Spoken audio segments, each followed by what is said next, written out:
Okay, calculate expected value and variance of binomial distributions. We're also going to look at graphs of them as well to hopefully get a bit of an intuition about what should happen. So, some definitional things. Expected value, that's the one we've seen before, and this is only for binomial distributions. N times P happens to equal expected value.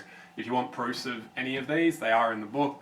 At 14D, but they're quite involved. You do not have to be able to do them. You don't even have to be able to follow them.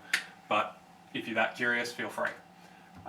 Similarly for variance, that's the old one that we had. And if you follow that through with a lot of work, you'll end up here where 1 minus P, sometimes you'll see that written as Q, and it's just meaning 1 minus P. It's just the probability of failure. And standard deviation is root that, unsurprisingly. So basically those are just given to you. You don't have to show them or prove them. But because of that, it's hard sometimes to get a feel for whether or not these your answers are correct or not, or at least have a chance of being correct. So I've got 3 distributions here. One, for all of them, we're doing 100 trials. For this one, the probability of success is 25%, up here 50%, down here 75%. Okay, and we go through, we plug numbers in, this isn't difficult, get whatever you get. So, the thing that might surprise you is that if I've got 50% chance of things succeeding, I actually have a higher variance than I do when I'm at 75% and 25%. So variance for both of these is 18.75, variance up here is 25. So this one varies more.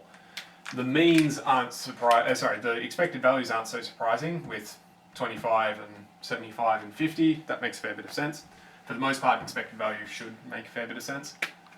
But it's usually the variance will throw people out. The reason this happens, if you bothered to calculate every possible outcome, so what's the probability of getting 0, probability of getting 1, probability of getting 2, all the way up to 100, you'd end up with a distribution something like this, where that's the number of successes, this is the probability of it happening, and it'll max out at 25 with a probability of just off 9%.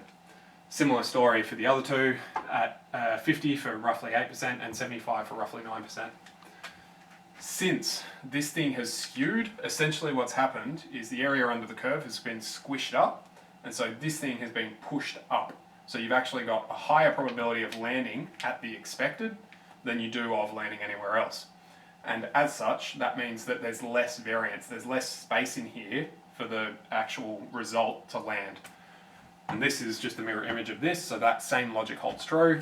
Whereas if we think about 50%, it's most likely to land, it's more likely, not most, it's more likely to land somewhere else because it can easily spread out in that space.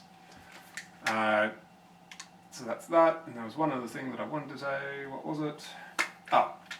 The last thing is, this is one of those times where, okay, the expected value is 25, so if I told you, okay, I'm going to do something 100 times and every time I've got 25% chance of it succeeding, and I asked you, how many times do you expect me to succeed, you could say 25. And then if I asked you separately, okay, what's the most likely outcome, right? Saying 25 would not be correct, because remember, 25, that only has a roughly 9%.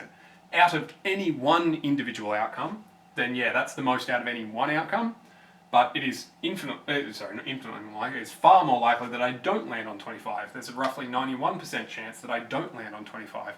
So you have to be a little bit careful with your wording sometimes. But that's it. Most of this is pretty straightforward. It's just getting a feel for the intuition of it that can be a bit shaky at times.